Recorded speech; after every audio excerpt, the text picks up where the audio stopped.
மதிப்பு இருக்குன்னு வச்சுக்கோங்க. இப்ப தங்கம்ன்றது 1 கிராமோ 2 கிராமோ வச்சுக்கோங்க. இந்த பக்கம் 1 கிலோ தங்கம் இருக்கட்டும். இதோட மதிப்புல எதுக்கு மதிப்பு அதிகம்? தங்கத்துக்கு தான் மதிப்பு அதிகம். அப்ப இந்த இடத்துல குறைவா இருந்தால் தங்கத்துக்கு மதிப்பு அதிகம். மதிப்பதிகம் நீங்களே சொன்னப்பல மாற்று கருத்து இல்ல. அப்படி கிடையாது. இங்க தங்கத்தையும் வச்சு பாருங்க, தங்கத்தையும் தகரத்தையும் வச்சு பாக்குறீங்க. அதான் நான் சொல்றேன். சின்ன பொருளா இருந்தா இந்த பொருள் இருக்கிற இடத்துல தானே. அப்படி கிடையாது. படிச்சவங்களையும் வச்சு பாருங்க. தங்கத்தையும் தான் மதிப்பிடணும். இப்ப இவ்வளவு உலகத்துல நீங்க சொல்றீங்க படிச்சவர்கள் படிச்சவங்க மதிக்கலாம். அறிவுன்றது எல்லாருக்கும் வந்துருமா? கிடையாது. படிக்காத மேதைகள் இருக்கத்தான் செய்யறாங்க, படித்த முட்டாள்கள் இருக்கத்தான் செய்யறாங்க. படிச்சாலும் அறிவாளி நம்ம எந்த கோணத்துல எடுத்துக்க முடியும்? படிக்காத மேதைகள் இருந்து கொண்டே இருக்காங்க. படிக்காத ஒருத்தர் கண்டுபிடிச்ச ஆணவத்தை படிச்சா நம்ம படிச்சுட்டே இருக்கோம். ஆனான்னு கண்டுபிடிச்சாலு ஆனா படிச்சாரா? கிடையாது. அதை படைச்சு வச்சாலும் நம்ம அதை எடுத்து படிச்சுக்கிட்டு இருக்கோம். ஆக இதுக்கு வேறுபாடு இருக்கு. நாட்டை பத்தி சொன்னீங்க. பெருமைக்குரிய நாடு. தவத்திற்கு ஒருவர், தமிழுக்கு இருவர், குலத்திற்கு ஒருவர், சமத்திற்கு நால்வர், சகலத்திற்கு ஐவர், சுவர்கள் 6, சுரங்கள் 7, திக்குகள் 8, கிரகங்கள் 9. பசி வந்தா 10 பறந்து போகும். மனிதனுடைய வாழ்க்கையில பசின்னு வந்துருச்சுனாவே 10 பறந்து போயிருமா? பசி வந்தா 10 மரக்கும் சேர்த்தேன். ஆனா இந்த பசிப்பிணியை போக்கணும் சொல்லுது. இன்னைக்கும் பல இடங்கள்ல அருட்பெரும் ஜோதி தனிப்பெருங்கருணை சொல்லி வள்ளல் பெருந்தகை வள்ளலார் பசி பிணியை போக்குறதுக்காக ஏத்தி வச்சார். ஒரு நெருப்பை கொண்டு இன்னொரு நெருப்பை அணைக்க முடியுமா? ஆனால் அணைச்சார். அது யார் கேட்டீங்க? வள்ளல் பெருந்தகை. அதனால சாதாரண அடுப்பு நெருப்பை கொண்டு மனிதனுடைய வயிற்றில் எறியக்கூடிய பசி என்று சொல்லக்கூடிய நெருப்பை அணைத்தார். இன்ன வரைக்கும் சத்திய தர்மசாலை வாழ்ந்துகிட்டு இருக்கு. நாட்டுக்குள்ள சொன்னீங்க. ஆபத்து குதுவாத, அருமசி குதுவாத, தாபத்தை தீராத, தருத்திரம் அறியாத, தருத்திரம் அறியாத பெண்டி. ஆனா கோபத்தை அடக்காதுன்னு ஒருத்தர் சொல்ல மாட்டீங்களா? யார சொல்லுவா? கோபத்தை அடக்கா வேந்தன். வேந்தன் பல பேர் இருக்காங்க. இப்ப கோபத்தை வேந்தனும் அடக்கணும், சீடனும் அடக்கணும். 2 பேருக்கு பெருமை இருக்கு. ஆறு ஆத்திரப்பட்டாலும் புத்தியை நம்ம தான் நினைப்போம். அதனால ஆத்திரக்காரனுக்கு புத்தி மட்டுண்டுவான். நீங்க வந்திருக்கீங்க, எதுக்காக வந்திருக்கீங்க? கையில என்ன வச்சிருக்கீங்க? சப்ததாள கட்ட. அது யார் கொடுத்தது? பாட்டுக்கு இசைப்பது. எதுக்காக கொடுத்தாங்க? நாரணன் பெருமையை சொல்லி வாசிப்பதற்காக. அப்படியா? பாட தெரியுமா? பாட தெரியுங்க. தெரியும். தாளம் போடுறதுக்காக கொடுத்தாங்க. தாளம் இருக்குது கொடுத்துருக்கு. தாளம் போடுறதுக்காக கொடுத்துருக்காங்க. உண்மைதான். தாளம் கையிலேயே போட்டாரு 3 வயசு குழந்தை. நீங்க தாளம் போடுறதா இவ்வளவு பெரிய ஆளு கட்டையை கொடுத்து அனுப்பியிருக்காங்க. ஆனா 3 வயசு குழந்தை கையில தாளமே நம்ம கையை தட்டிக்கிட்டே பாடுச்சு. ஆமா, யாருங்க? கையில தாளத்தை தட்டிக்கிட்டு இருக்கும்போது வெறுங்கையால ரத்ன வலிக்கும்ன்றதுக்காக திருக்கோலக்கான்ற இடத்துல அன்னைக்கு தாளத்தை கொடுத்து இறைவன் பாட சொன்ன திருஞான சம்பந்தருக்கு அப்படிப்பட்ட பெருமையான தாளத்தை போட்டு பாடினாரு. சரி, இது என்னங்க? எதுமா? இது என்னது? இதா பூமாலையா? இது மகதையால் வடினாங்க. காமிக்கிற கண்ணு தெரியலையே. இல்ல 2 பொருள் இருக்குல. யார் எத்தனை வகைப்படும்? இருக்குல. எத்தனை வகைப்படும்? இது யாழ் மொத்தம் 4 நாள் இருக்கு. என்னென்ன யாழ்? பேரியாழ், சகோடையாழ், செங்கோட்டையாழ், மகதையாழ் மொத்தம் 4 பேர். என்ன? இது மகதையாழ். எங்க போய் வாங்குனீங்க? இசை மீட்டக்கூடிய யாழ்ப்பாணம் என்ற இடத்துல கொடுக்கப்பட்டது. யாழ்ப்பாணம் என்ற பேர் இத கொடுத்ததுக்கு அப்புறம் வந்துச்சா இல்ல அதுக்கு முன்னாடியே இருந்துச்சா? யாழ்கள் செய்யறனால தான் இந்த இடத்துக்கு யாழ்ப்பாணம்னு பேரு. அப்படியே? புராணங்கள் எத்தனை? மொத்தம் 18. இதிகாசங்கள் எத்தனை? 2 இருக்கு. 18 புராணங்கள் நீங்க வரீங்களா? 18 புராணத்துல ஒரு புராணத்துல வர வடினாகம். எந்த புராணத்துல? கருட புராணம் ஒரு புராணம் இருக்கு. சரி, அதிகபட்ச நரேந்திரனுடைய தன்மையை தான் விளக்கி சொல்வதனால என்னுடைய பேர் அங்க இருக்காது. ஆனா வராம இருக்க முடியாது. இதிகாசங்கள் எத்தனை? மொத்தம் 2 இருக்கு. ஒன்னு ராமாயணம், மற்றொன்னு மகாபாரதம். ராமாயணத்தை எழுதியது யாரு? எந்த மொழியில? அப்படி கேட்கணும். அப்படி நீங்க கையில புடிச்சிட்டு வர நாரதர் இருந்து கட்டையை புடிச்சிட்டு வர எல்லாரும் நாரதர் ஒத்துக்க முடியாது. வெறும் கவனம் மட்டும் ஆட்டி எடுத்துற வள்ளியெல்லாம் வாங்கலு பேசுங்க. பேசுங்க, சொல்லுங்க. நீங்க ராமாயணத்தை சமஸ்கிருதத்துல எழுதியது யாரு? சமஸ்கிருத மொழியை நீங்க பாத்தீங்கன்னா வான்மீகி முனிவர் ஏற்றினார். வான்மீகின்றதுக்கு என்ன பொருள்? வான்மீகினா புற்றுன்னு அர்த்தம். புற்றிலிருந்து தோண்டப்பட்டவர் என்பது வான்மீகின்னு சொல்றாங்க. முற்பிறப்பு என்ன? முற்பிறப்புனா ஒரு அரக்கன மேல பெருங்கொண்ட ஒரு வேட்டையார் தொழில் புரியவன். சரி, பார்த்த ஒரு திருடன். சாதாரண ஒரு திருடனா இருந்த ரட்சகன் மனுஷன் ஒத்துக்க முடியுமா? எனக்கு நம்ம நாடகத்துக்கு போயிட்டு இருக்கா. மனிதனை மனிதன் உண்டு, மனிதனை மாணிக்கம் உண்டு, மனிதனை மிருகமும் உண்டு. அப்ப எல்லா மனுஷனும் மனுஷன் ஒத்துக்கிறது இல்ல. எல்லா யுகத்திலும் முருகி வந்திருக்காரு. ஆனா கரிகள் எப்படி வந்திருக்காரு சொல்லுங்க. நீங்க சொல்ற விளக்கத்தை பார்த்தோம்னா ஆரம்பத்துல முதல் யுகம் என்ன சொன்னீங்க? கிருதாயுகம்னே. கிருதாயுகத்துல ஆரம்பத்துல அர்ச்சனை நடந்துச்சா? ஆமா. அப்ப லோகிதாசன பாம்பு திண்டி எனக்கு ஒரு செய்தி கதை இருக்கா? ஆமா. அந்த பாம்பு வந்தது யாரு நினைக்கிறீங்க? கிம்பெருமான், முருகப்பெருமான். அப்படிப்பட்ட முருகனுடைய பெருமை அங்க வந்திருக்கு. அது கிருதாயுகத்துல. திரேதாயுகத்துல நடந்தது என்ன கதை நீங்க? அது ராமாயணம். ராமாயணத்துல ராமனையும் லட்சுமணையும் சீதையும் இக்கரையிலிருந்து அக்கறைக்கு கொண்டு சென்றாரு. யார் சென்றா? குகன். அப்படிப்பட்ட குகன் கொண்டு சென்றார். அப்படிப்பட்ட குகனா வந்தவன் முருகப்பெருமான். அதாவது துன்புடவன் என்றோ சுகமுடது அது வண்டி புண்புட தனிகள் புரிதல் உண்ணா முன்புட ஒரு நாள்வோம் அன்பினால் பிணைக்கப்பட்டு ஐவர்கள் உலரானவன் பாட்ட பாடி பெருமை சேர்க்கிறார். அப்ப குகனை சேர்த்த அப்ப அங்க இருக்கு. மகாபாரதத்துல எப்படி வந்தாரு முருகரு? சிகண்டின்னு ஒருத்தி இருந்தா பாத்தீங்களா? பெருங்கொண்ட கொடுமைக்காரி. ஆட்டமா போறீங்க ஆட்டம் ஆட்டத்தை ஓடிக்க முடியும் வச்சுக்க. யார சொல்றீங்க? ஆசைப்பட்டவனை கட்ட முடியும். அப்படியே? அப்ப பீமனை ஒரு பொளப்பாக்கு உண்மைதானே. பீசனை கட்ட முடியல. ஒழுங்கா ஊர் போய் சேர மாட்டீரு. மண்டையில இருக்க கொண்டைய பணியாரத்தை திருப்பி போற மாதிரி திருப்பி போட்டுருங்க. உண்மைதானே. சாட பேச கையை நீட்டி பேசுறது இந்த வேணா என்கிட்ட வச்சுக்கோ. நீங்க கவனம் யார்கிட்டயே வச்சுக்கணும். அதாவது அரங்கத்துல வச்சுக்கிட்டு ஆடி அழைக்கிற உங்ககிட்ட நான் பேச வேண்டிய அவசியம் இல்ல. ஒட்டு உங்ககிட்ட எல்லாம் பேச எனக்கு தான் அவசியம் இல்லை. தலையெழுத்து அத வடிங்க. வாங்க. நானா கிழிச்சு போட்டாலும் பட்டோட தரம் குறையாது. ஆனா நீ மூணா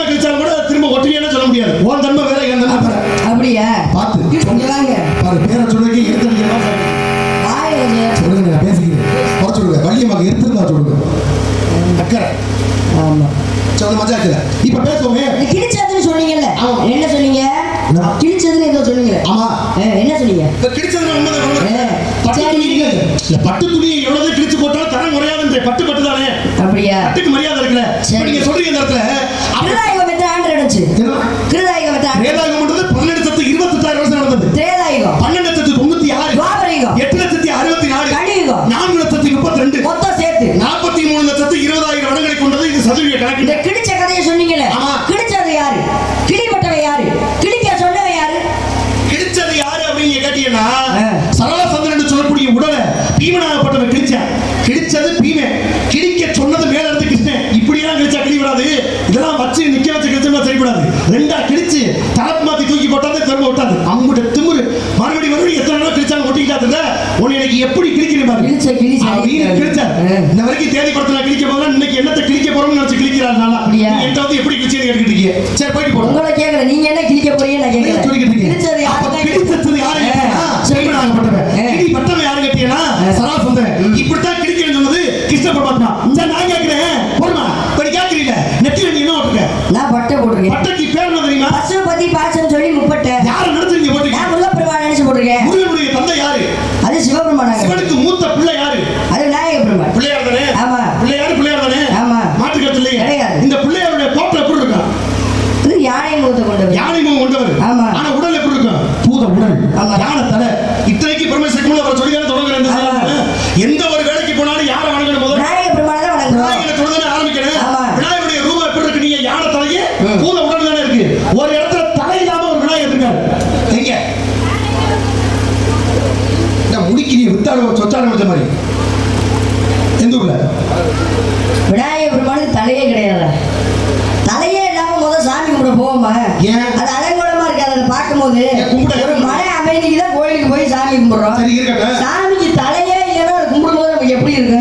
இப்ப நான் என்ன சொல்றேன், தலை இரு. சபையிலே கேள்வி என்ன கேட்கறோம்ன்றது ரொம்ப முக்கியம். எதனாலும் கேள்வியா கேட்கணும். அறிவாளி அப்படி நினைச்சிட்டு கேட்க கூடாது. ஒரு பேச்ச பத்தி தெளிவா இருக்கணும். நீங்க தெளிவா கேட்கணும்.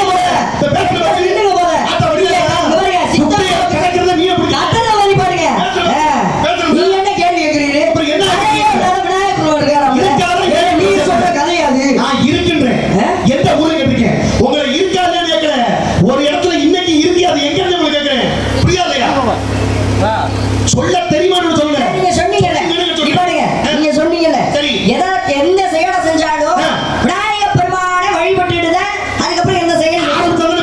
இந்த ராமாயணம் இருக்குல்ல, இந்த ராமாயணத்துல சீதையாகப்பட்டவளை யார் கடத்திட்டு போனது? ராவணேஸ்வரர் சிறை எடுத்து சென்றாரு. சிறை எடுத்து சென்ற சீதையாகப்பட்டவளை ராமன் போய் தேடுறதுக்கு போறாரு. அப்படி சிறை வீட்ட போகும்போது ராமன் வணங்கின பிள்ளையார் யாரு? ஒரு கேள்விக்கு ஒரு கேள்வி பதறாமா?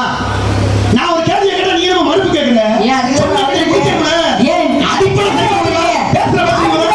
அடிப்படை சரி செய். எனக்கு கம்ப்யூட்டர் இவருக்கு மட்டும் அதிகமா இருக்கு. இருக்கணும்ல. அச்சர் போய்டாப்ல. அத நம்ம ஆத்மத்தை பேசணும். கருத்தை பத்தி சரியா பேசணும்னு சொல்லிட்டு இருக்காங்க. ஒரு கேள்வி நம்ம கேட்டோம்னா மறுப்பு கேள்வி கேக்குறது பெரிய அறிவாளித்தனம் இல்ல. ஒரு கேள்வியை முடிச்சிட்டு அப்புறம் ஒரு கேள்வியை கேட்கணும். அது நல்ல மனுஷன் கிடையாது. இங்க ஆரம்பமே சரியில்லைங்க. அப்புறம் முடிக்கிறது அப்படியே சரியாடா? சரி நான் கேட்ட கேள்வி பதில் சொல்லுங்க. எப்ப கேட்டீங்க? நீங்க தானே பெரிய ஆளு இந்த இடத்துக்கு. நீங்க தான் சொல்றீங்க. அப்படி இல்ல அப்படி நாங்க கிடையாது. சரி நான் பெரிய ஆளு நீங்க சொல்றீங்க. உண்மையிலே நீங்க பெரிய ஆளே வச்சுவோமே. நீங்க பதில் சொல்லுங்க. நான் என்ன சொல்றேன்? என்ன சொல்றீங்க? பெரிய ஆளா தான் இருந்து போட்டேன். முதல்ல கேள்வியை தொட்டா முடிச்சிட்டு அப்புறம் கேளுங்க சொல்றேன். ஏன் நான் கேக்குறேன் நீங்க சொல்லுங்க. சின்ன பிள்ளை நான் கேக்குறேன். நீங்க பதில் சொல்லுங்க. உங்க போல அறிவாளிகள் சொல்லிருக்காங்க. சிறியோரெல்லாம் சிறியோர் அல்ல, பெரியவர்கள்லாம் பெரியவர்கள் அல்லன்னு சொல்றாங்க. ஒரு சின்ன அச்சாணின்றதுக்காக பெரிய தேர் வச்சிருக்கீங்க. அந்த தேர்வுக்கு என்ன ஓட்டிக்கிறீங்க? அச்சாணி தான் ஓட்டிக்கிறீங்க சொல்ல முடியுமா? முடியாது. அச்சாணி ரொம்ப அவசியம். என்னதான் சாப்பாட்டுல 1000 பொருளை போட்டு குழம்பு மணக்க மணக்க தாளிச்சாலும் சின்ன பொருள் தானே. இந்த கருவேப்பிலை வரையும் தூக்கி எறிய முடியுமா? போட்டாதான் அது மணக்க. ஆரம்பத்துல கடுகு செலுத்தாலும் காரம் குறையாது. சின்ன பொருள் வச்சா உதாசனம் படுத்தக்கூடாது. சின்ன பொருள் தான் பல பழி சொல்லுங்க. முதல்ல கேள்வி கேட்டு பதில் சொல்ல. கேட்டதுக்கு பதில் நான் சொல்லிட்டேன். முடிச்சுட்டு அப்புறம் என்ன கேள்வி கேட்டீரு? எதை கேட்டேன்னு மறந்துட்டியோ? பிள்ளையாருக்கு தலையே கிடையாது. எங்க இருக்கு? அது எங்க இருக்குன்னு கேட்டேன். கேதார்நாத்ல இருக்கு. கேதார்நாத்னு சொல்லக்கூடிய குன்கடியா அப்படின்ற ஒரு கிராமத்துல உள்ள இந்த கட்டா என்ற விநாயக பெருமான் கோயில்ல தான் இன்று வரைக்குமே பிள்ளையாருக்கு தலை கிடையாது. என்ன காரணம்? இங்க தலை இல்லாத காரணம் என்ன அப்படின்னா அந்த சிவபெருமான் ஆகப்பட்ட விநாயக பெருமானோட தலையை துண்டித்தார். அப்படி தலையை துண்டிச்ச போது முண்டம் என்னது என்ன முண்டம்னு கேட்டேன். நான் கதை சொல்லிட்டு நீங்க பேசக்கூடாது. முண்டம் சொல்றீங்களா? அது என்ன முண்டம்னு கேட்டேன். பதில் சொல்லவா வேணாமா? அது என்ன முண்டம்? உங்களுக்கு இருக்க வாயை மூடிட்டு நில்லுங்க. அது என்ன கேட்டீங்க நான் பதில் சொல்றேன். அப்புறம் நீங்க என்ன ஊரைய பேசுறீங்க? அது என்ன வாயை மூடிட்டு நில்லுங்க. சொல்லு. நீங்க பேசினா எப்படி சொல்றது? முண்டம் நீங்க சொல்ல முடியல. நீங்க சொல்றீங்க. அது என்ன முண்டம்னு கேட்டேன். நீங்க எதுக்கு பேசுறீங்க? அது என்ன முண்டமா விழுந்துருச்சு. அதே முண்டம் என்னன்னு கேக்குறேன். அது என்ன முண்டம்னு கேட்டேன். இப்ப நான் பதில் சொல்லவா வேணாமா? நான் வாயை மூடினாதான் பதில். நீ சொன்னாதான் தெரியாது. இப்ப நான் பதில் சொல்லிட்டு இருக்கேன். நீங்க மறந்து பேசுறீங்க என்ன அர்த்தம்? சரி பதில் சொல்லுங்க. முண்டம் தான் நான் கேக்குறேன். நான் சொல்ல பதில் சொல்லுங்க. ஆமா தலையில அப்படித்தான் முண்டம் தானே அதை தான் கேக்குறேன். இல்ல நேரம் சரியில்லைன்னு நினைக்கிறேன். எனக்கு எப்பவுமே ஆமா இந்த காலாதேவின்னு ஒரு கோயில் இருக்கு. சரி இரவு மட்டும் திறந்திருக்கும். ஓஹோ. அந்த கோயில் கெட்ட நேரம் முடிச்சவங்க எல்லாம் போவாங்க. வாடிப்பள்ளியில இருக்கு. நல்லது. அங்க போயிட்டு வாங்க ஒரு முறை. நான் அப்ப மாறி தொலைய நரி வளமுடானா இடம் மூடானா. ஆனா எங்க காசிக்கு போனாலும் உங்க கர்மம் தீருமா? எந்த கோயிலுக்கு போனாலும் உங்க பாவம் கொஞ்சம் நஞ்ச பாவமா பாவமா பண்றது. நான் குட்டையை மீனை பிடிக்கிறது. விநாயகர் பெருமான் என்ன பண்றாரு? சிவபெருமான் தலையை துண்டிச்சு போட்டனால விநாயகர் பெருமானோட முண்டம் விழுந்த கோயில் தான் அந்த கோயில். இன்று வரைக்குமே அந்த கோயில்ல விநாயகர் பெருமானுக்கு தலையே கிடையாது. அப்ப தலையே கிடையாத விநாயகர் பெருமான் கோயில் எங்க இருக்கு அப்படின்னா முண்டகட்டாய் என்றது கேதார்நாத்ல இருக்கு. இதான் நீங்க கேட்ட கேள்வி பதில். சொல்லுங்க தானே. முண்டகட்டாய் எப்படி மாத்திரம் கத்திக்கிட்டு இருக்க? கேட்டா சொல்லுமா? நான் வாயில தப்பி முத்து கொட்டி வரமா சொல்லிட்டு இருக்க. கேட்டோம்னா பதில் சொல்லி முடியும். சரி சொன்னா பரவாயில்ல. நல்லா தான் இருக்கு. ஏத்துக்கிற மாதிரி இருக்கு. கருத்துக்கள் ரொம்ப சரியா இருக்கு. கவனங்கள் இங்க இருக்கணும். நீங்க கேட்டிய ராமாயணத்துல ராமநாதப்பட்டவர் போனாரு. போய் கொடுது எந்த விநாயகரை தொழுதுட்டு முத போனாரு கேட்டீங்க. எல்லா அடிப்படை காரியத்திலையும் விளையெடுத்துக்க முடியும் பெருமான் விநாயகர் பெருமான். அடுத்தவருக்கு பேர் கற்பக மூர்த்தின்னு பேரு. பிள்ளையார் வட்டியில மாத்தி வச்சுக்கிற கற்பக விருட்சமா இருக்குண்டா. இப்ப பேசுவோம். இப்ப எந்த விநாயகர் தொழுது போனாரு? ஆரம்பத்துல தச்ச மகள் தாட்சாயினின்னு ஒரு பொண்ணு. இந்த தாட்சாயினியை மனதவனுக்கு பேரு யாரு கேட்டீங்கன்னா எல்லா வல்ல பெருமைக்குரிய ஈசன் கட்டார். யாரை கட்டார்? தாட்சாயினிய. ஈசனுக்கே நம்ம பணம் கொடுத்துட்டோம். நம்மளே பெரியாரு அப்படின்னு டக்குனு கொஞ்சம் ஆணவம் கூட மாறும். ஆணவம் கூட கூட கூட போல என்ன ஆகுது? ஆணவத்தை குறைப்பதற்காக ஒரு காலகட்டத்தில் எல்லா விதமான ஈசனுக்கே தெரியாம ஆட்டம் கட்டி ஆடுறேன். ஒரு காலகட்டத்தில் ஈசனை மதிக்காம யாகத்தை நடத்துறேன். யாகத்துக்கு எல்லாருக்கும் அழைப்பு கொடுக்குறேன். ஈசனுக்கு மட்டும் அழைப்பு கொடுக்கல. அந்த அழைப்பு கொடுக்காத இடத்துக்கு யாருமே போகல. ஆனால் சூரியன் மட்டும் கலந்துக்கிட்டாராம். சூரியன் மட்டும் கலந்து கொள்வது பார்த்தார்கள். இத்தனை பேர் இருக்கும்போது ஈசனுக்கே அழைப்பு கொடுக்கல. நீ மட்டும் போய் ஏன் கலந்துக்கிற? சூரியனே நீ போய் கலந்து கொண்ட காரணத்தினால் உன் ஒளி குண்ட கடவாய் உறைந்து போட்டு சாபத்தை கொடுத்தாங்க. பூமியில வர்றா ஐயா என்னுடைய ஒளி போச்சுன்னா எனக்கு எல்லாம் போச்சு. அப்ப ஒளியை மீட்டு கொடுங்கன்னு சொல்லி சூரிய பகவான் தவம் இருக்கிறார். சூரிய பகவான் யாரை நோக்கி தவம் இருக்கிறார்? விநாயகர் பெருமானை நோக்கி தவம் இருக்கிறார். அப்படிப்பட்ட விநாயகனும் காட்சி கொடுக்க அப்பதான் சூரியன் கேட்டாரா, விநாயகரே நீங்க காட்சி கொடுத்தீங்க. காட்சி கொடுத்த எனக்காக நீங்க ஒன்னே செய்ய முடியுமா? என்னப்பா வேணும்? என்னுடைய ஒளி உங்கள் மீது பட்டு நான் பிரதிபலிக்க வேண்டும் சொல்ல. அதானே ஆசை.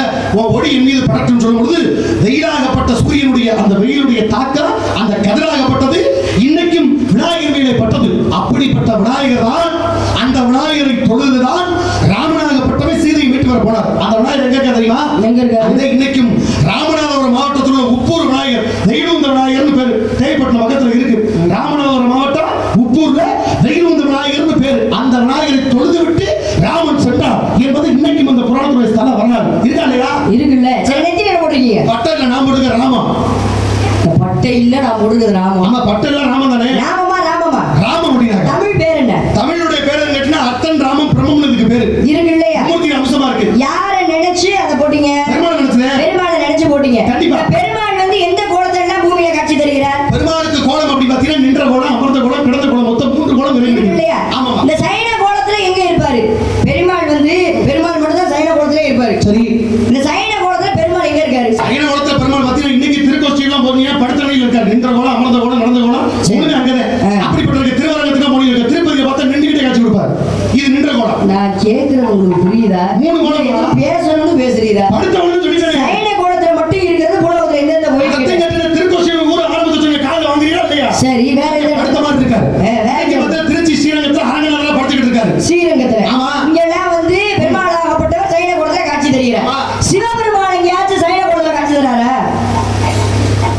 சரி. என்ன சரி? சிவபெருமானாகப்பட்டவர் அதிகபட்ச லிங்க வடிவத்திலே காட்சி கொடுக்கிறார். கிடையாது. அவருக்கு வந்து உருவ வழிபாடே கிடையாது. அவருடைய சாபம் அப்படி. ஆனாலும் கூட இருக்கு. இருந்துட்டாலும் கூட இந்த சிவபெருமானுக்கு வந்து பெருமாள் மாதிரியே சைன கோலத்துல எங்க காட்சி தருகிறார்? ஒரு இடம் இருக்கு. இப்ப சிவபெருமானுக்கு வந்து உருவத்தோட காட்சி கூட கேள்விப்பட்டிருப்பீங்க. உருவம் இல்லாம காட்சி பட்டிருக்கீங்களா? உருவம் இல்லாம இருக்குல்ல எங்க ஆத்மநாத சுவாமி கோயில் ஆவுடையார்ல இருக்கு. அடுத்த காட்சி இருக்குல்ல சுருட்டப்பள்ளீஸ்வரன் அந்த இடத்துக்கு போயிரு. அப்படிப்பட்ட இடத்துல இறைவனாகப்பட்டவர் பார்வதியோட மடியில விஷத்தின் தாக்கத்தின் காரணமாக எம்பெருமான் சுருண்டு விழுந்த இடம் சுருட்டப்பள்ளி அப்படிங்கிற ஊர். அப்படிப்பட்ட இடத்துல இன்னைக்கும் படுத்தறையில காட்சி கொடுக்காரு. தெரியாது இல்லையா? இப்ப நான் கேட்கிறேன், ஆத்தாடி பரவாயில்லையா போத்தா இப்படி கேட்டிய கேள்வி. இப்ப இந்த கேள்விக்கு நான் வரேன். இப்ப பெருமாள் கோயில என்ன தீர்த்தம் கொடுப்பாங்க? துளசி தீர்த்தம் கொடுப்பாங்க. என்ன தீர்த்தம் கொடுப்பாங்க? துளசி. இந்த துளசின்றது யாருக்கு வந்தது? அது பெருமாளுக்கு தான். ஆனா ஒரு இடத்துல சிவனுக்கு கொடுக்குறாங்க. எங்க யார் கூட்டிட்டு வந்தது? புண்ணியவனை. முட்டப்பா இருக்கும் இல்ல, இந்த புண்ணியவனை யார் கூட்டிட்டு வந்தது? இந்த புண்ணியவதி யார் கூட்டிட்டு முடியாது. அப்படிதான் இருக்கு. துளசி தீர்த்தத்தை துளசியே யாருக்கு வந்தது அப்படின்னா பெருமாளுக்கு வந்தது. தெரிஞ்ச கதை. சிவபெருமானுக்கு வந்து அதை வச்சு அபிஷேகம் பண்றாங்கன்னா அதை எங்க கேட்டேன். தெரிஞ்ச விஷயத்தை பேசுறதுக்கு உங்களை என்ன கூட்டியா இருந்தீங்க? அவங்களே பேசிட்டு போயிட மாட்டாங்களா? அப்படியா? சரி. சிவபெருமானுக்கு வந்து என்ன கேள்வி? ஏப்பா நீ மறக்க மாட்டியா? நீ போப்பா எந்திரிச்சு. கூடவே இருக்காப்ல அண்ணன். துளசியினால அபிஷேகம் பண்ற சிவபெருமானுக்கு வந்து துளசியாகப்பட்டது பெருமாளுக்கு வந்தது. ஏன்னா வில்வம் என்று சொல்லக்கூடியது சிவனுக்கு வந்தது. ஆமா, துளசின்றது பெருமாளுக்கு வந்தது. அதை வச்சு ஆனா துளசியை வச்சு சிவபெருமானுக்கு அபிஷேகம் பண்றாங்க. அப்படி ஒரு ஆலயம் இருக்குன்னா இருக்கு. வள்ளக்கோட்டைன்னு சொல்லக்கூடிய வாங்க வள்ளக்கோட்டைன்னு சொல்லக்கூடிய கவுத்தூர்னு சொல்லக்கூடிய மாவட்ட கிராமத்துல உள்ள துளசீஸ்வரர் என்ற ஆலயத்துல தான் இன்று வரைக்குமே சிவபெருமானுக்கு துளசியினால அபிஷேகம் பண்ணப்படுது. யார் இந்த லிங்கத்தை பிரதிஷ்டை பண்ணது அப்படின்னு பார்க்கும்போது அன்று கைலாயத்துல வந்து பார்வதிக்கும் சிவபெருமானுக்கும் திருமணம் நடந்துச்சு. அந்த திருமணத்தை பார்க்கறதுக்காக தேவர்கள் ரிஷிகள் எல்லாருமே தெற்கு பக்கமாக உலகத்தோட தெற்கு பக்கமாக போறாங்க. அப்படி தெற்கு பக்கமாக போகும்போது உலகம் வந்து இப்படி சாயிற நிலையில போகுது. அப்படி சாயும் போது என்ன பண்றாரு? சிவபெருமான் ஆகப்பட்டார் அகத்தியரை கூப்பிடுறாரு. அகத்தியரை கூப்பிட்டு தெற்கு பக்கமாக போக சொல்றாரு. இவங்க நிக்கிறதா கிழக்கு பக்கம். இப்படி தெற்கு பக்கமா போய் நிக்க சொல்லும் போது அகத்தியர் ஆகப்பட்ட 108 லிங்கங்களை பிரதிஷ்டை பண்றாரு. இந்த 108 லிங்கங்களை பிரதிஷ்டை பண்ண ஆலயம் தான் எது அப்படின்னா துளசீஸ்வரர் ஆலயம். இந்த துளசியில வந்து அபிஷேகம் பண்ணது யாரு அப்படின்னா அகத்தியர் ஆகப்பட்டவர். இன்று வரைக்குமே சிவபெருமானுக்கு துளசியினால அபிஷேகம் பண்ற கோயில் எது அப்படின்னா வள்ளக்கோட்டை என்ற இடத்துல கவுத்தூர்னு சொல்லக்கூடிய கிராமத்துல உள்ள துளசீஸ்வரர் ஆலயம். இங்க வந்து அந்த அம்மாவோட பேர் என்ன அப்படின்னா வில்வவன நாயகின்னு சொல்லி அம்மாவுடைய பேரு. இதான் நீங்க கேட்ட கேள்விக்கு பதில். எத்தனை ஆலயத்துக்குள்ள எத்தனை செய்தி போஞ்சு எடுத்து வச்சுக்கிறா? ஒரு செய்தி மட்டுமல்ல, உன்னை தொட்டு பல செய்திகள் பூமிக்குள்ள இருக்கு. இன்னைக்குமே நம்ம இருக்கக்கூடிய பெருமை நினைச்சா போதும். தமிழ் கடவுள் யாருங்க சொல்லுவோம்? முருகப்பெருமான் சொல்லுவோம். முருகப்பெருமான் கையில என்ன ஆயுதங்களை வச்சிருப்பாரு? முருகப்பெருமானுக்கு பாத்தீங்கன்னா முக்கியமான ஒன்று வேலாயுதம். இந்த வேலாயுதத்தை தாங்கி காட்சி கொடுத்தா இதுக்கு பேர் வேலாயுதம்னு ஒரு பேர் இருக்கு. இன்னைக்கு பாத்தீங்கன்னா சேவர் கொடி கையில வச்சிருப்பாரு. சேவர் கொடி வச்சிருக்காரு, மயில் வாகனத்தை கையில வச்சிருக்காரு, நெற்றியில திருநீர் நடந்து ராஜகுலத்தை காட்சி கொடுக்குறாரு, ஆண்டி குலத்தை காட்சி எல்லாமே வருது. பல குலங்கள் உண்டு. ஆட்டுக்கடை கூட ஒருத்தர் வாகனமா இருக்கு. இப்படி அவருக்கு பல இடங்கள் அவதரம் முடியும் இருக்குல்ல. ஆமா. இந்த மாம்பழம் வந்து யார்கிட்ட இருந்துச்சு? வேண்டிய மாம்பழத்தை கணபதிக்கு அந்த வெள்ளி பணித்தலையர் கொடுத்ததற்கு ஒரு பாட்டே இருக்கு. யார் வச்சிருந்தது? யார் வச்சிருந்தது? மாம்பழத்தை யார் வச்சிருந்தது? அந்த பாட்டே இருக்கு. கணபதி கூட கையில வச்சிருக்காரு. கணபதி வச்சிருக்காரு. ஆனா முருகர் வச்சிருந்தாரு. மாம்பழத்தை முருகர் வச்சிருந்தாரு. எப்ப எங்க வாங்க அப்படிதான் உங்க பிள்ளைகள் தான் முருகன். ஆமா, அவர் தான் காவலுக்கு வந்திருக்கீங்க. ஆமா. என்ன காவல்? திணை காவல். என்ன திணை? கருந்திணை செந்திணை. கருந்திணை யாருக்கு? கருந்திணை எங்களுக்கு. செந்திணை யாருக்கு? செந்தில் வடிவேலன். செந்தில் வடிவேலன் தான் காவலுக்கு வந்திருக்கீங்க. ஆமா. இப்ப காவலுக்கு வந்து நீங்க முருகனுக்கு வந்திருக்கீங்க. ஆமாங்க. முருகனுக்கு என்ன வாகனம் கேட்டா என்ன சொல்லுவீங்க? அது மயில் வாகனம்னு சொல்லுவேன். ஐயப்பனுக்கு என்ன வாகனம் கேட்டா? அது புலி வாகனம். ஆதிவர சக்திக்கு அது சிம்ம வாகனம். இப்ப எல்லாருக்கும் தெரிஞ்ச மாதிரி உங்க கணக்கு படி பார்த்தோம்னா முருகனுக்கு என்ன வாகனம்? மயில் வாகனம் தான் சொல்லுவோம். ஆனா ஒரு இடத்துல யானை வாகனம் இருக்குங்க. பட்டது இருக்கும்ல, அத 10 வச்சா அது எங்க இருக்கு? அங்க ஒரு ரெடிமேட் என்னடா கொடுக்கல. நான் தான் ஐயனார் கிட்ட யானை இருக்கலாம். ஆனா முருகன் யானை இருக்கு எங்க? இந்த கம்பி எதுக்கு செட்டா எல்லாத்துக்கும் எம்எக்ஸ் செட்டா இருக்கடா. இப்ப நீங்க பேசுவோம். இப்ப எங்க இருக்கின்ற இடத்துக்கு வந்தாதே நடத்த சிறப்பு இருக்கும். நாகன் செய்யும் விடையாளன் செய்யும் நாடி வந்த கோடிகள் செய்யும் கொடுங்கூட்டன் செய்யும் குமரேசன் தாளும் சிலம்பும் சதங்கையும் தண்டையும் சண்முகமும் தோடும் கடம்பும் எனக்கு முன் தோன்றினே அப்படின்னு முருகனுடைய அங்க பொருள்களை வரைபடுத்தி கொடுக்கிறார். இது முருகனுக்கு உண்டான அம்சம். 5 முகம் தொட்டு 6 முகம் தொட்டு வெஞ்சவரின் 5 2 பேர் தொட்டும் நெஞ்சில் ஒரு கால நிலைக்கு இருகாலம் தோன்றும் முருகா என்று ஓதுவார் முன். அப்படிப்பட்ட பருவ படைச்ச முருகனுக்கு யானை வாகனம் எங்க? வாங்க வழிநாகம் அப்படியே ஆலோசகர் நடந்து தெரியுங்க. வாங்க சொல்லுங்க. என்ன சொல்லணும்? நான் என்ன கேள்வி கேட்டேன் உங்கள்கிட்ட இப்ப கவி பேசவா சொன்னேன் நானு உங்களை கவி பேச சொல்லணும்னு சொல்லுங்க என் கவி பேச என்ன புரிய பேசுனா பேசுமா பெரிய மாதிரி பேசக்கூடாது சரியா தூக்குறது பாக்குறது எல்லாம் பல வச்சுக்க பல வழிக்கு நானே வளர்ச்சி கால ஊத்தி பேசக்கூடாது சொல்லுங்க என்ன கேள்வி கேட்டேன் முருகப்பெருமான் கையில மாம்பழம் இருந்துச்சு எந்த இடத்துல எங்க எதுக்காக அனாவசியமா பேசாம பதில் சொல்லுங்க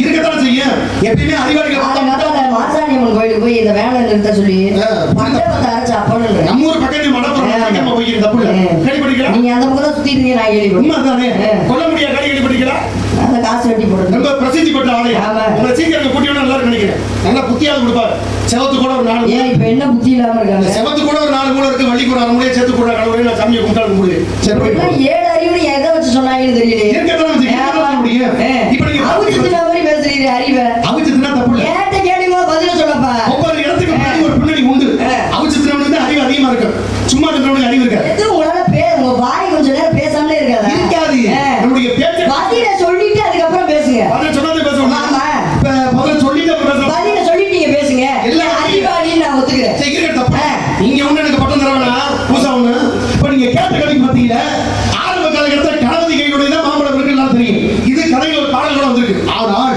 முருகனுடைய கையில சேவை கொடி இருக்கலாம் அதுக்கடுத்து வேலாயுதம் இருக்கலாம் ஆனா ஒரு இடத்துல மாம்பழத்தை கையில கட்டி முருகப்பன் இருக்கக்கூடிய ஒரு ஆலயங்களா அது முருகனுடைய ஆலயம் மட்டுமல்ல இன்ன வரைக்கும் பிரசித்தி பெற்ற பெருமைக்குரிய ஒரு ஆலயம் சனியினுடைய பார்வை இன்னைக்கு ஆறாருக்கு அதிகமா இருக்கோ ஒரு ஆலயத்துக்கு போவாங்க சனி தோசை இருக்கிற முக்கியமான ஒரு எங்க தெரியுமா ஒரு கிரகம் பார்த்தா நன்மை ஒரு கிரகம் பார்க்கவே நன்மை குரு பார்த்தா நன்மை சனி நம்மளை பார்க்கவே நன்மை அப்ப சனியுடைய ஆதிக்கம் அதிகமாக இருக்கக்கூடிய சிறப்பு இன்னைக்கும் அந்த இடத்துக்கு போன நன்மை உண்டு அப்படின்னு வணங்கக்கூடிய ஒரு ஆலயம் தான் திருநள்ளாறு அப்படிங்கிற ஒரு ஊர் அங்கதான் சனிமானுக்கு பிரசித்தி பெற்ற ஒரு ஆலயம் தப்பானீஸ்வரர் சொல்லக்கூடிய பெருமைக்குரிய ஆலயம் இருக்காரு அப்படிப்பட்ட தப்பானீஸ்வரர் ஆலயத்துல திருநள்ளாற்றுல சனிமானுடைய ஆலயத்துல இருக்கக்கூடிய முருகப்பெருமானுடைய கையில இன்னைக்கும் கையில மாம்பழத்தை ஏற்றி காட்சி கொடுக்கக்கூடிய முருகப்பெருமான் திருநள்ளாறுல இருக்காரு அங்க இருக்காரு யானை வாகனத்தோட எங்க இருக்காரு யானை வாகனத்தோட எங்க இருக்காரு சரி கல்யாணம் முடிக்கிறவங்க இந்த கல்யாணம் முடிக்கிறன்றது யாருக்கு கல்யாணம் முடிப்போம் ஒரு பெண்ணுக்கு ஆணுக்கு எந்த உறவு முறைக்கு கல்யாணம் முடிப்போம் பெண்ணுக்கு ஆணுக்கு திருமணம் முடிக்கணும் முறை பொண்ணு முறை பையன் தான் திருமணம் முடிக்கலாம் அப்பாவுக்கு அக்காவுக்கு கல்யாணம் முடிக்க முடியுமா அப்பாவுக்கு அக்காவுக்கு அக்காவை இந்த மீன் கட்டலாமா ஆமா நான் உங்ககிட்ட கேட்டிருக்கேன் அக்காவையும் தம்பியும் கட்டலாமா அது எப்படி கட்ட முடியும் அப்ப நீ சொல்ற மாதிரி எப்படி கட்ட முடியும் இருந்துச்சுல இருக்குல்ல இருக்கு நான் இருக்கு நான் தான் சொல்றேன் எங்க இருக்கு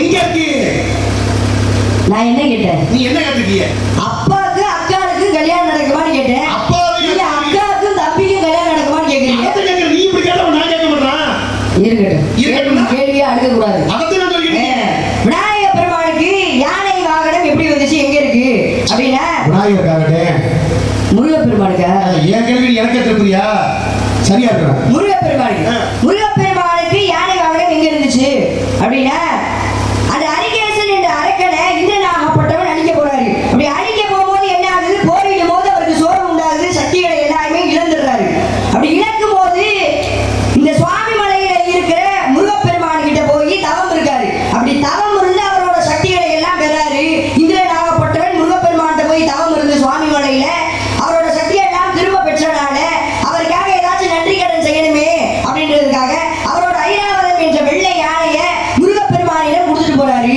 அப்ப முருகப்பெருமானுக்கு வெள்ளை யானை எந்த கோயில இருக்கு அப்படின்னா ஒன்று சுவாமி மலையில இருக்கு, இன்னொன்று திருத்தணியில இருக்கு. இந்த திருத்தணியில எப்படி இருக்கும் அப்படின்னா சாமியை பார்த்து யானை நினைக்காது, கிழக்கு பக்கமாக திரும்பி நிற்கும். இதான் நீ கேட்ட கேள்விக்கு பதில். சுவாமி மலையில இருக்கு, இன்னொன்று திருத்தணியில இருக்கு. யானை யார் கொடுத்தது?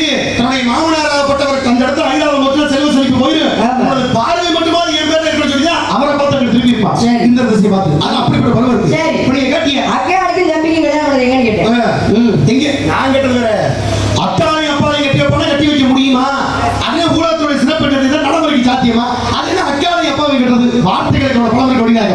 சேர்த்து பார்க்கும்போது ஒரு பொருளா இருக்கும், பிரிக்கும் போது ஒரு பொருளா இருக்கும். அக்காளையும் அப்பாவையும் கட்ட முடியுமானா முடியும். எப்படி முடியும்? இன்னைக்கு பாத்தீங்கன்னா ஆண்களுக்கு பருவம் இருக்கு.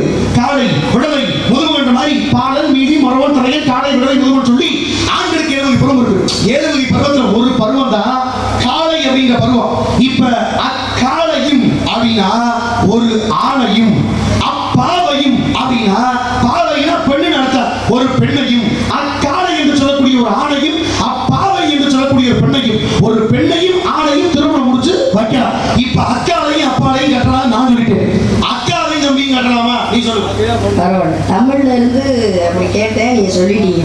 ஏன்னா வந்து அப்பாவையும் அக்காலையும் கட்டிக்க முடியுமா? கிடையாது. நீங்க போய் அக்காலையும் தம்பியும் கட்டிக்க முடியும்னு ஒரு கதை முடியுமா? முடியாது. அந்த விஷயத்த சொல்லு. அதுக்கு ஜாதியா இருக்கு. அப்புறம் சொந்த விஷயத்தை பத்தி வாங்கி வந்திருக்காங்க. அக்காவுக்கு தம்பிக்கு எப்படியா கல்யாணம்? அக்காவையும் அப்பையும் ஒரு கட்ட போது கட்ட மாட்டாங்க. எங்க கட்டினாங்க? அது தமிழோட வார்த்தை, நீங்க பிரிச்சு சொல்லிடுங்க. கட்டினாங்களா? கட்டல. அப்படி பேசக்கூடிய பிரிச்சு சொல்லிருக்கீங்க. அக்காவுக்கு தம்பிக்கு கல்யாணம்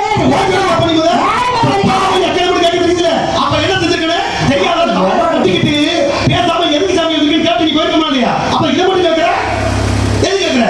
அப்ப ஓன் ஜவாக்கு நீ எப்ப கேட்கக்கூடாதா? ஏன் கேட்டா பதில் சொல்லதான் நீங்க வந்திருக்கீங்க. நான் கேட்டா நீங்க பதில் சொல்லுங்க. நீங்க நியாயமா கேளுங்க. நான் தமிழ்ல ஒரு வார்த்தையை கேட்டு அதை பிரிச்சு நீங்க சொல்லிருக்கீங்க. அக்காலையும் அப்பாவையும் சொல்லி பிரிச்சு சொல்லிருக்கீங்க. அக்காளுக்கு அப்பாவுல கல்யாணம் நடக்காது. அது இருக்குல்ல. நீங்க அக்காளுக்கு தம்பிக்கு கல்யாணம் நடந்து பேசுறீங்க. இது பேச்சா? இந்த மேடையில எனக்கு தெரியாது நீ சொல்லு. நான் இந்த மேடையில அதுக்கு பதில் நான் சொல்றேன். சொல்லு. தெரியாது சாமி. இதெல்லாம் விட்டுருங்க. பேச்ச புடிச்சிருக்கேன்னு சொல்லு. நான் கதைக்கு போயிடுறேன். பதிலை நான் சொல்றேன். ரெண்டுல ஒன்னே ஒன்று. கேள்விக்கு பதில் தெரியும் தெரியாது. இதோட கேள்வியில இருந்து நான் உதாரணத்துக்கு வர்றேன். பேசுவோம். யாருக்கும் கல்யாணம் நடந்துச்சு? அக்காவையும் தம்பியும் கட்ட முடியாது. நீங்க மூஞ்சியே அப்படி வச்சிருக்கீங்க. உங்க சொத்தத்தை எழுதி வாங்கிட்டேன். பல மூஞ்சியை பார்க்கும்போது அப்படிதான் உங்களை பார்த்தா எனக்கு அப்படிதான் இருக்கு. நான் கண்ணாடியில இருந்து கண்ணாடி அக்காவுக்கு தம்பிக்கு கல்யாணம் நடக்குமா? நடந்திருக்கு. எங்க? ஹரிச்சந்திரன் சந்திரமதியும். அவங்க எப்படி முறையாகுது? அந்த சந்திரனாகப்பட்டவன் பெண்ணாக உருவாடுறாரு. அப்படி பெண்ணாக உருவாடும் போது நாரத மகரிஷி ஆகப்பட்டவர் சிவபெருமான் போய் சொல்றாரு. அந்த சிவபெருமான் வந்து ஹரிச்சந்திரன் சந்திரனாகப்பட்டவன் கூட கூடுறாரு. அப்படி சந்திரனாகப்பட்டவன் கூடும் போது பிறந்த பிள்ளை யாரு? ஒரு பெண் பிள்ளை பிறகுது. அதுதான் சந்திரவதின்னு சொல்லக்கூடிய சந்திரமதியாகப்பட்டவள். அதுக்கப்புறம் என்ன பண்றாரு? சந்திரன் ஒரு குளத்துல போய் குளிக்கிறாரு. அது எப்பேற்பட்ட குளம் அப்படின்னா ஒரு சாபப்பட்ட குளம். பெண்கள் எல்லாம் ஆண்களாக மாறுவதும் ஆண்கள் எல்லாம் பெண்களாக மாறுவதும் சாபப்பட்ட குளம். அந்த குளத்துல போய் சந்திரன் குளிச்சுறாரு. குளிச்சு பெண்ணாக மாறுகிறாரு. அப்படி பெண்ணாக மாறிய விஷயம் தெரியுது விஷ்ணு பகவானுக்கு. அப்ப விஷ்ணு வந்து சந்திரன் கூட கூடுறாரு. சந்திரன் கூட ஹரியும் சந்திரனும் கூடி பிறந்தவன் தான் யாரு அப்படின்னா ஹரிச்சந்திரன். அப்ப முதல்ல பிறந்தது யாரு? அக்கா சந்திரமதி. இரண்டாவது பிறந்தது யாரு? ஹரிச்சந்திரன் தம்பி. அப்ப அக்காவுக்கு தம்பிக்கு கல்யாணம் பண்ணுங்க. ஹரிச்சந்திரன் சந்திரமதியும் இவங்க கூடுறதுனால லோகிதாசன் என்ற பிள்ளை பிறந்துச்சு. இதான் நீங்க கேட்ட கேள்விக்கு பதில். அவ்வளவு பெரிய அவைய தாடியோட ஒருத்தி பிறந்தா. ஆமா. தாடி வரணும். ஆனா இவன் மட்டும் தாடியோட பிறக்கும் பொழுது பிறப்பு அப்படி. அதான் என்ன இத்தனை பேருக்கு உங்க இடத்துல மட்டும் தாடி இருக்குது. மறைக்கப்பட்ட தாடியை கட்டில கட்டிக்கிட்டா. அவ்வளவு பெரிய அங்க இருக்கு. அப்ப தாடி எல்லாருக்கும் தெரியுமா? இருக்க பிறகுல சரி பேசுவோம். இருக்க வீட்டுக்கு வெளிச்சம் தேவை. பரண இடத்துக்கு நீர் தேவை. தாடிக்கு மூடி தேவை. குரலுக்கு இனிமை தேவை. குரலுக்கு வளம் தேவை. குரலுக்கு இனிமை தேவை. குரலுக்கு குரலுக்கா? என்ன தேவை? அது வந்து உலக்கையா? உலக்க தேவை. பழக்க ஊத்துற பழக்கம்லாம் இருக்கா வீட்டுலலாம்? இருக்க வாய்ப்பு இல்ல. சரி எழுந்து போடுறோம். ஏன்னா ஒவ்வொருத்தருக்கும் ஒரு பருவம் இருக்கு. காமான கையில பார்த்தோம்னா எல்லாரும் தெரியும். குரு பார்த்தா தெரியும். கோடி நன்மை. குரு பார்த்தா கோடி நன்மை. ஆமாங்க. இந்த குருவே குருன்னு பார்த்தாருன்னா அதுவும் நன்மைதான். உண்மைதானே? குழந்தை எழுவது அது பாடுக்கு. உன்னை போல குமரி எழுதானா? எதுக்கு? அது எதுக்கு? எதுக்கு? எதுக்கு? மூக்க திருப்பதுக்கா? எதுக்கு? உங்க கால் அக்குறதுக்கா? எதுக்கு என்ன சொல்றீங்க? குமரி எதுக்கு அழுவாய்? அடுத்தவங்க கேட்கறது எதுக்கு? நான் எதுக்குமே அழுதது இல்லையே. ஆமாமா குமரி தானே எழுதுவாங்க. கிளவி எழுதுவாங்க வாய்ப்பு. என்னது கிளவியா? யாரு? குமரி தானே நீ கிளவி தானே. பேசுறதும் எல்லாம் இப்படியே பேசுறேன். நான் என்னத்த சொல்றேன்? இடத்தோட தலைவி யாரு? நான் தான். தலைவிக்கு வரவே என்ன? அது கிழவின் பேர். இந்த வரைக்கும் நீ முக்கா கலைஞா திருவண்ணை முழு கலைஞா மாத்திரலாம் வந்ததே இருக்கா? அப்படியா? அது கிழவனுக்குனாலதான் முடியும். அப்ப உண்மை ஏத்துக்கியா? கிழவி உங்களுடைய பருவத்தை உருவத்தை கண்டு மாப்பிள்ளை வந்துருக்கீங்க. மாப்பிள்ளை வந்துருக்கீங்க. மாப்பிள்ளை வந்துருக்கீங்க. யாரு மாப்பிள்ளைன்னு சொல்லுங்க. பிடிச்சிருந்தா கட்டிக்கிறேன், பிடிக்கலன்னா கட்டிக்க மாட்டேன். கட்டிக்கிற மாட்டேன். எனக்கு தெரிஞ்ச வரைக்கும் இந்த மாப்பிள்ளை மறுப்பு சொன்னாடி வரைக்கும் இருக்க வாய்ப்பே இல்லை. எப்படிப்பட்ட மாப்பிள்ளை விவரத்தை சொல்றேன். உன் காதால கேட்டுக்க, பெருமைகள் சேர்த்துக்க. இந்த உலகத்துல எத்தனை இருக்கிறாங்க. இந்த மாதிரி மாப்பிள்ளை கிட்ட யாரும் கிடையாது. அப்படிப்பட்ட மாப்பிள்ளை வேணும்னு துறையப்பா, ஏழுமையை திறப்பா, நான்கு மங்கப்பா, நமச்சிவாயில் துறையப்பா, திரு செந்தூர் அடி வேணப்பா, எமது சிந்தைகளை மாறியப்பா, முன்னாடி மாட்டப்பா, என்ன மூலமந்திரம் சேர்க்கிறப்பான அப்படிக்கெல்லாம் பரமேஸ்வரர் சுப்பே. அப்படிப்பட்ட பதவி யாரு? வேணுக்கு மட்டும் யாரோ இருந்த தேவரா பார்த்தாரோ எனக்கு மண்ணிக்கு தனியா இன்னிலுள்ள தேவையெல்லாம் வாழ்ந்தனும் எனக்கு மண்ணிக்கு யாரோ பார்த்தாரோ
வாங்கடு வந்து சேருங்க வாங்கடு நாரதரே முனிவரே நக்கீரரே இப்படி போய் சேர்ந்துட்டாரே நாரதர் கோவமா போய் சேர்ந்துட்டாரு இருக்கட்டும் நாரத மகரிஷியை பார்த்து இத்தனை பேருக்கு முன்னாடி கூடி கொடுப்பேன்ற வார்த்தை கேட்கலாமா கேட்டுக்கேன்னா காரணம் இல்லாம இல்ல என்ன காரணம் இவர்கிட்ட பொறுமையா பேசியிருந்தோம்னு வச்சுக்கோங்க முருகனுக்கு வள்ளிக்கு பொறுமையா கல்யாணம் பண்ணிச்சிடும் அப்படின்னு நினைச்சிருவாரு இப்படிலாம் கூட்டி கொடுப்பேன்ற வார்த்தை கேட்டு